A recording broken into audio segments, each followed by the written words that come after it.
할렐루야. 아멘. 오늘은 5월이 시작되는 첫날, 첫 주일입니다.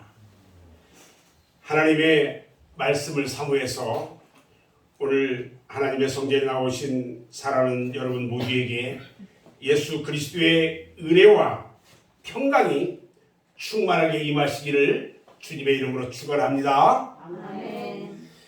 오늘은 누가복음 1장 57절로 66절 말씀을 통해서 쓰임받을 아이의 미래, 이런 제목으로 말씀을 선포할 때에 큰 은혜가 임하시기를 주님의 이름으로 축원합니다. 아멘. 5월은 가정의 달입니다. 가정의 달은 어느 한 달로 부족하다고 해서 5월 한 달 동안을 가정의 달로 정하고 지키고 있어요. 그리고 오늘은 그 첫 번째 주일로 어린이 주일입니다. 어린이 주일을 맞이해서 우리 그리스도인들은 사랑스러운 자녀들에게 축복과 신앙을 물려주는 그런 사람이 되어야 하겠다는 겁니다. 영국에 있는 사람들은요, 돈을 벌면 노인들을 위해서 쓰기 때문에 노인들의 왕국이라고 말을 합니다.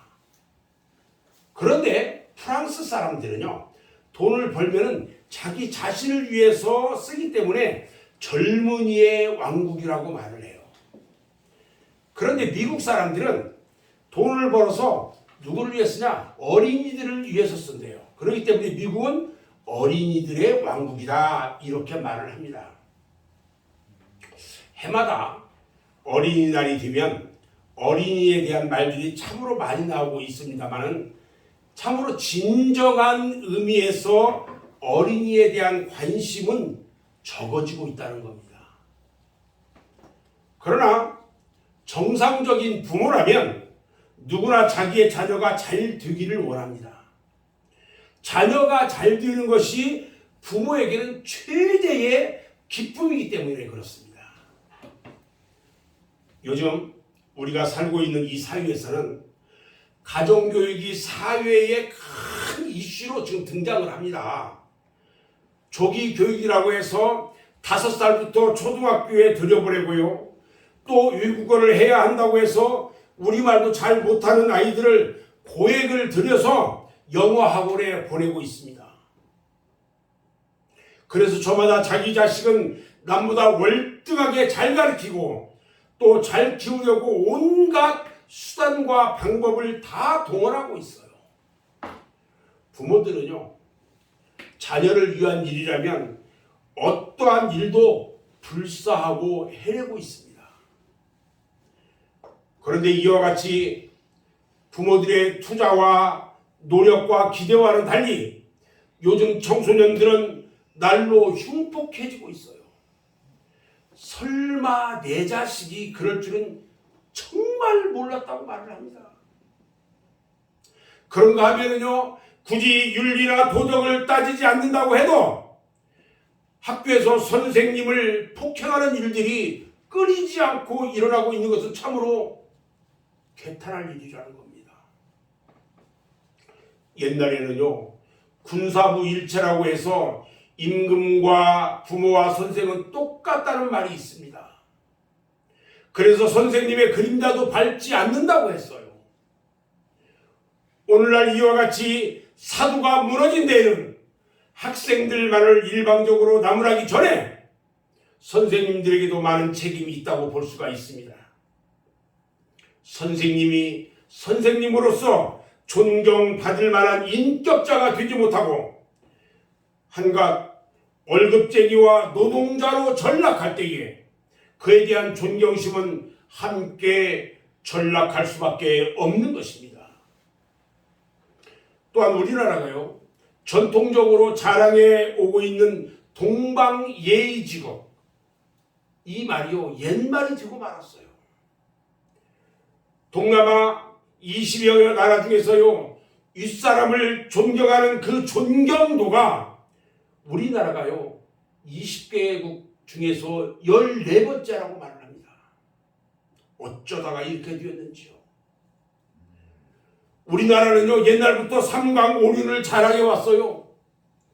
삼강이라는 말은요, 중국 한나라 시대의 학자 동증서가 춘추벌로라는 책에서 강조하고 있는 말인데, 그에 의해 확정된 윤리예요, 이게. 근데 그것은 무슨 말이냐면 군의신강, 부의자강, 부의부강, 이 세 가지를 삼강이라고 말합니다.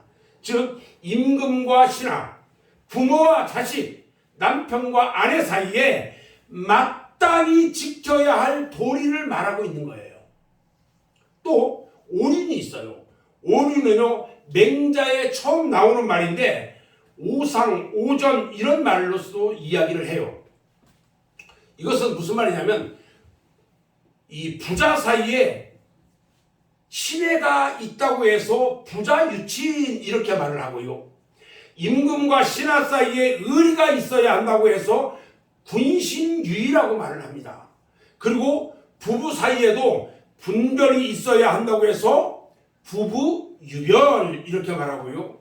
어른과 어린 사람 간에는 차서가 위아래가 있어야 한다고 해서 장유유서 이렇게 말하고요. 친구 사이에도 신의가 있어야 한다고 해서 부무유신 이렇게 5가지 이야기를 합니다. 이것을 오륜이라고 합니다. 이것은요, 5가지의 사람들이 살아가는 도리를 우리에게 말해주고 있는 거예요. 그런데 요즘 이것이 지켜지고 있습니까? 아닙니다. 부자 유친이라는 말은요, 부모와 자식 사이에는 사랑과 순종이 있어야 한다는 말인데, 요즘 자식들이 부모 말에 순종하는 자식들 몇 명이나 있습니까? 지가 저절로 큰 줄 알고요, 부모 알기를 우습게 알고요, 부모 말에 순종하지를 않아요. 그 중에 장유유서라는 말은요, 어른과 아이들 사이에는 지켜야 할 차례와 질서가 있어야 한다는 말인데, 요즘 사이에서 어디를 가도 이것이 지켜지는 것이 없어요. 그래서 가족마다 자식들 때문에 고민하고 근심과 걱정과 한숨으로 밤을 새우는 가정이 너무너무 많다는 것입니다. 왜 이와 같은 걱정과 근심으로 밤을 지새워야 합니까? 그것은요, 가정교육이 잘못됐기 때문이에요. 여러분, 그럼 어떻게 가르치는 것이 바르게 가르치는 것입니까? 저는 성경을 보면서 이야기를 하려고 합니다. 신명기 6장 5절로 7절에 보니까요, 너는 마음을 다하고 뜻을 다하고 힘을 다하여 내 하나님 여호와를 사랑하라. 오늘 네가 내게 명하는 이 말씀을 너는 마음에 새기고 내 자녀에게 부지런히 가르치며 집에 앉았을 때든지 길을 갈 때든지 누워있을 때든지 일어날 때든지 이 말씀을 강론하라 이렇게 말씀하셨고요. 에베소 6장 4절에서도 보니까요, 또 아비들아 너희 자녀를 노엽게 하지 말고 오직 주의 교훈과 훈계로 양육하라 이렇게 말씀합니다. 물질 만능주의로 키우다 보니까요, 유물론적 사고로만 성장이 되었고 아이들의 인성이 파괴되고 말았어요.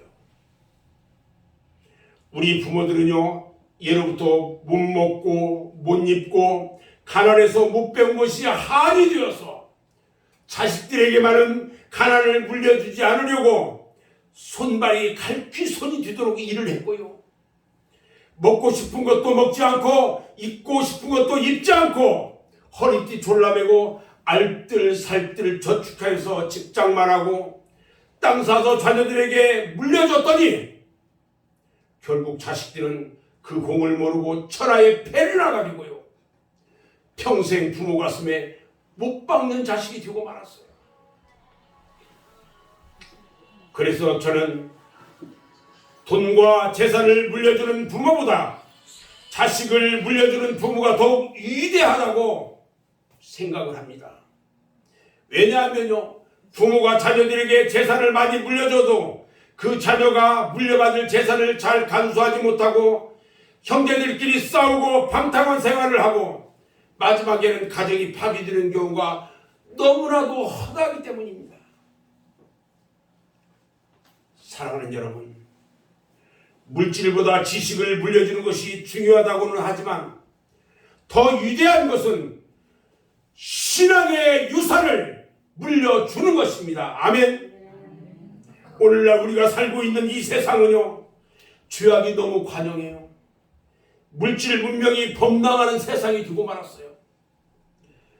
이런 세상에서 정말로 위대한 부모는 자녀들이 흔들리지 않는 신앙을 소유하고 가치 있는 인생을 살도록 믿음을 심어주는 것입니다.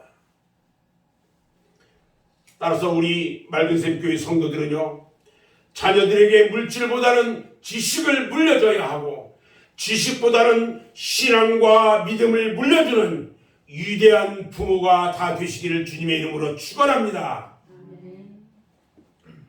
이제 오늘 본문 말씀으로 돌아가겠습니다.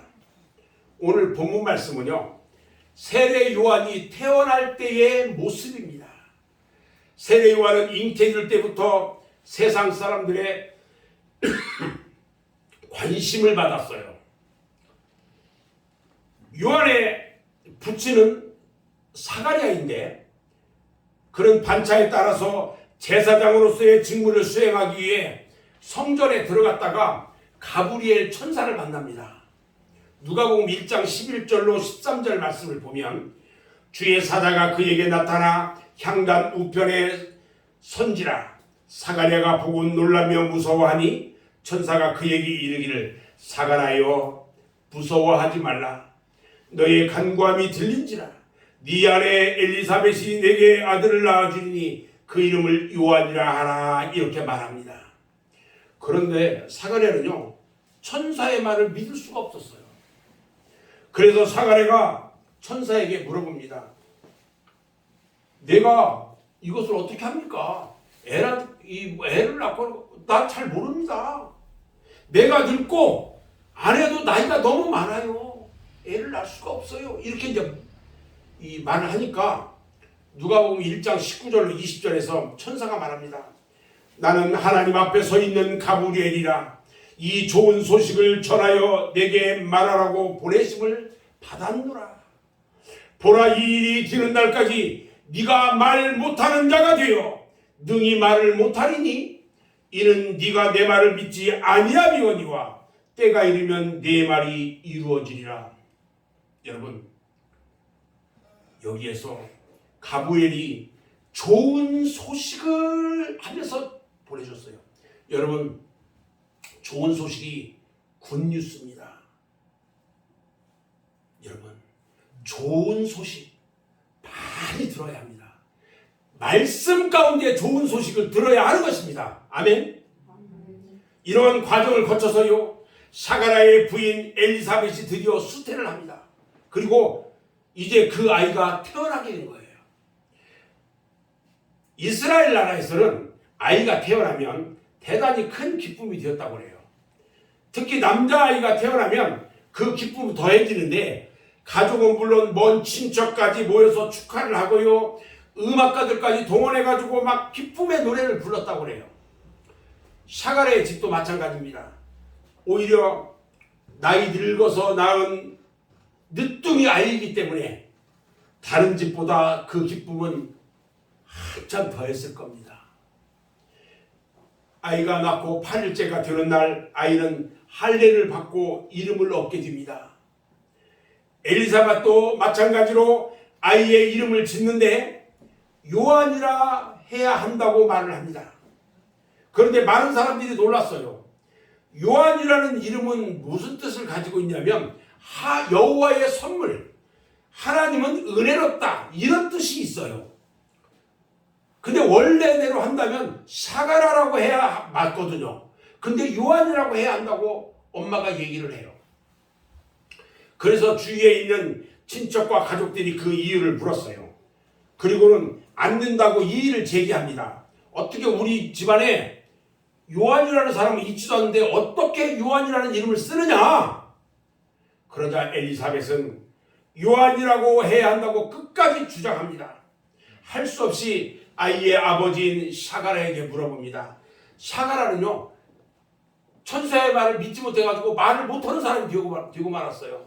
그래서 글씨 쓰는 서판을 갖다 주니까 거기다가 뭐라고 썼냐? 요한 이렇게 썼어요.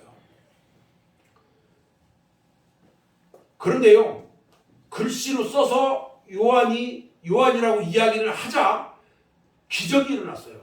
지금까지 말을 하지 못하던 샤가라가 요한이라는 이름을 쓰자마자 입이 열려서 말을 하게 된 것입니다. 할렐루야!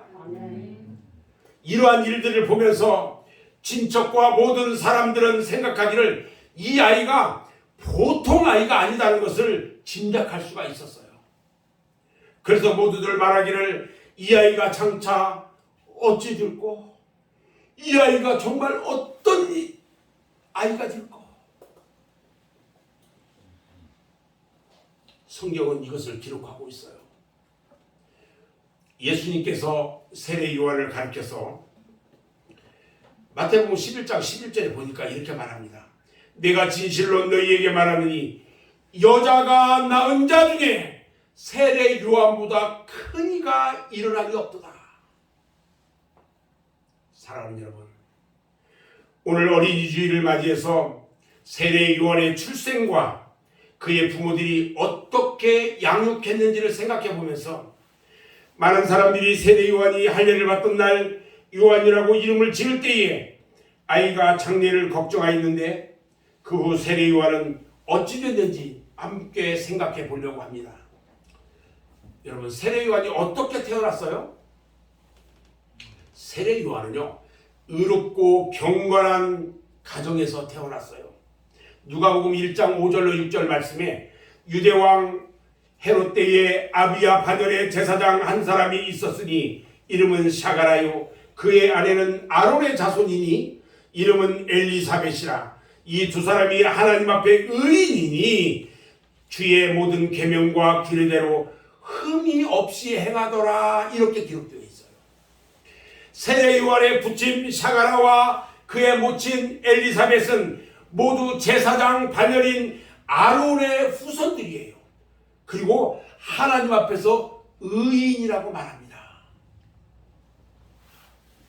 그리고 하나님의 계명과 규례에 조금도 흠이 없는 사람이라고 했습니다. 부모의 신앙이 좋아야 자녀의 신앙도 좋은 것입니다. 여러분들 중에 자녀들의 신앙이 좋지 않으면 부모가 회개해야 합니다. 디모데는요, 할머니와 어머니의 신앙을 본받아서 믿음의 신앙이 되었어요. 이처럼 하나님은요, 하나님을 경외하며 하나님의 말씀대로 사는 의인을 통해서 하나님의 섭리와 뜻을 이루어 가시는 것입니다. 하나님은 항상 하나님의 뜻에 합당한 의인을 불러서 하나님의 뜻을 집행 가시는 것을 우리는 성경을 통해서 잘 알 수가 있어요. 하나님께서요, 홍수로 이 땅을 멸하실 때도요, 노아의 가족이 구원을 받았는데, 노아의 가족이 어떤 가족이냐면 노아는 의인이요 당생의 완전한 자라. 그가 하나님과 함께 동행하였다. 이렇게 말씀해요. 그래서 하나님은요, 의인인 노아를 통해서 하나님의 뜻을 이루신 거예요. 또 창세기 18장에 보면 하나님이 소돔과 고모라 성을 멸하실 때도요, 의인 10명만 있으면 멸하지 않겠다고 하셨어요. 또 하나님은요, 욥이 순전하고 정직하며 악에서 떠난 사람이라고 칭찬했었어요. 사도행전 10장에도 보니까 고넬료라는 사람의 이야기가 기록되어 있는데, 고넬료 가정이요, 그가 경건하여 온 집안과 더불어 하나님을 경유하며 백성을 많이 구제하고 하나님께 항상 기도했다. 이렇게 기록되어 있어요. 이처럼 경건되게 하나님을 섬기는 사람에게 하나님은 천사를 보내셔서 축복하셨던 것입니다. 아멘. 또 하나님은요, 언제든지 하나님을 경유하며 하나님의 율례와 계명을 지키는 의인을 불러서 하나님의 뜻을 이루어 오셨어요. 예수님께서는 누가복음 5장 32절 말씀에서 내가 의인을 부르러 온 것이 아니요 죄인을 불러 회개시키러 왔노라, 이렇게 말씀하셨어요. 다시 오실 재림 예수님은요, 죄와 상관없는 의인을 부르러 오신다는 것을 깨달아야 할 것입니다. 사랑하는 여러분, 우리 맑은샘 교회의 여러분들은요, 의롭고 경건한 믿음의 성도가 되어서 여러분의 가정과 자녀를 통해서 하나님의 뜻이 성취되고 하나님 앞에 귀하게 쓰임받는 복된 성도들이 되시기를 주님의 이름으로 축원합니다. 두 번째, 세례 요한은 불의와 싸우다가 옥중에서 최후의 순교를 합니다. 세례 요한이 요단강에서 회개와 세례를 베풀면서 세례를 받으러 오는 수많은 몰려오는 사람들에게 헤롯 왕이 동생 빌립의 아내 헤로디아를 취한 것에 대해서 비판을 하다가 결국 체포돼 가지고 옥에 갇히게 됩니다. 그 선지자들을 보면 불의를 참지 못했어요. 요한은 옥중에서도 헤롯 왕과 그의 아내인 헤로디아의 위협과 회유함에도 불구하고 굴하지 않았어요. 오히려 그들의 부정한 행동을 꾸짖었어요. 헤롯 왕은 눈에 가시 같은 세례 요한을 죽이려고 했는데 많은 백성들이 요한을 선지자로 믿고 있기 때문에 죽이지를 못하는 거예요. 그러다가 헤롯의 생일날 아내 헤로디아의 딸이 춤을 추면서 헤롯 왕의 마음을 막 기쁘게 합니다. 당시의 왕들이 그랬듯이 헤롯도요 그의 딸에게 말합니다.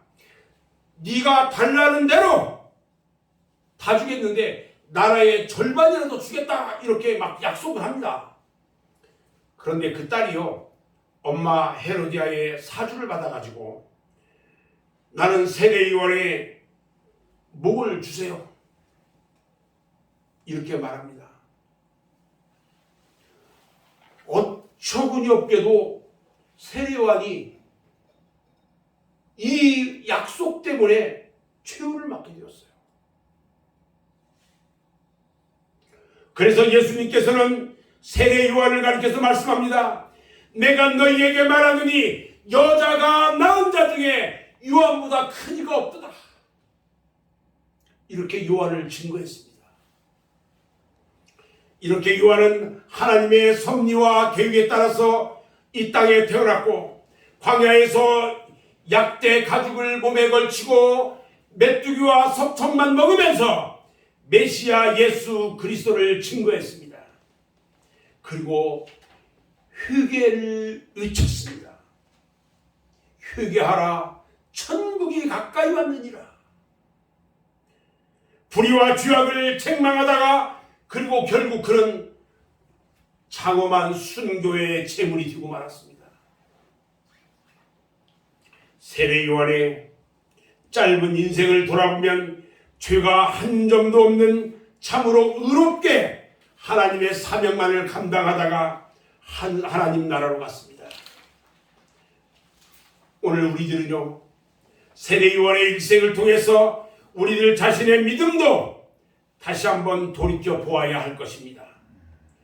세례 요한이 이렇게 순교의 최후를 마주할 수 있었던 것은 그의 부모님의 영향을 생각하지 않을 수가 없습니다. 훌륭한 부모에게서 훌륭한 자녀가 나오는 법입니다. 문제아는요, 문제의 부모가 만드는 것입니다. 여러분의 자녀를 훌륭하고 성공적으로 키우고 하십니까? 그럼 먼저 부모님들이요, 진실된 신앙생활을 통해서 자녀들에게 신앙의 본을 보여주어야 합니다. 부모가 자녀들에게 모범된 신앙생활을 하지 못할 때에 자녀들이 자꾸만 삐뚤어져 가는 것을 깨달아야 할 것입니다. 저는 이제 오늘 말씀을 마무리하려고 합니다. 오늘 어린이 주일을 맞이해서 세례 요한의 부모와 같이 자녀 교육에 먼저 신앙적으로 모범을 보이시기 바랍니다. 그리고 그 자녀들에게 믿음의 유산을 남겨주어야 합니다. 그러기 위해서는 첫 번째로 축복의 하나님을 알게 가르쳐야 합니다. 두 번째는요, 축복의 하나님을 알게 하려면 부모 자신이 먼저 축복을 받아야 합니다. 하나님의 축복을 자신이 먼저 받지 않고 자녀들에게 축복을 줄 수는 없습니다. 아브라함은요, 먼저 자신이 축복을 받았기에 이삭을 축복했고 야곱도 그의 12아들에게 축복을 했던 것입니다. 자, 그러면 어떻게 해야 축복을 받을 수 있을까요? 그것은 오직 하나님의 말씀에 순종하고 그 말씀대로 직접 행해야 합니다. 그러면 내가 복을 받고 내 조상들의 하나님 여호와께서 내게 허락하신 같이 젖과 꿀이 흐르는 땅에서 네가 크게 번성할 것이라는 겁니다. 그리고 하나님 앞에 무릎을 꿇어야 합니다. 축복이란 히브리어로요, 무릎을 꿇는다 이런 말이에요. 우리 인간이 하나님의 축복을 받으려면 반드시 하나님 앞에 무릎을 꿇어야 하는 것입니다. 세 번째로 자녀들에게 하나님의 축복을 받게 하려면 교회로 인도해야 합니다. 사랑하는 여러분, 아무쪼록 여러분들의 자녀들은 세례 요한과 같이 가장 큰 자로서 하나님께 귀하게 쓰임받는 자녀가 되시기를 주님의 이름으로 축원합니다. 아멘. 다 같이 기도하겠습니다.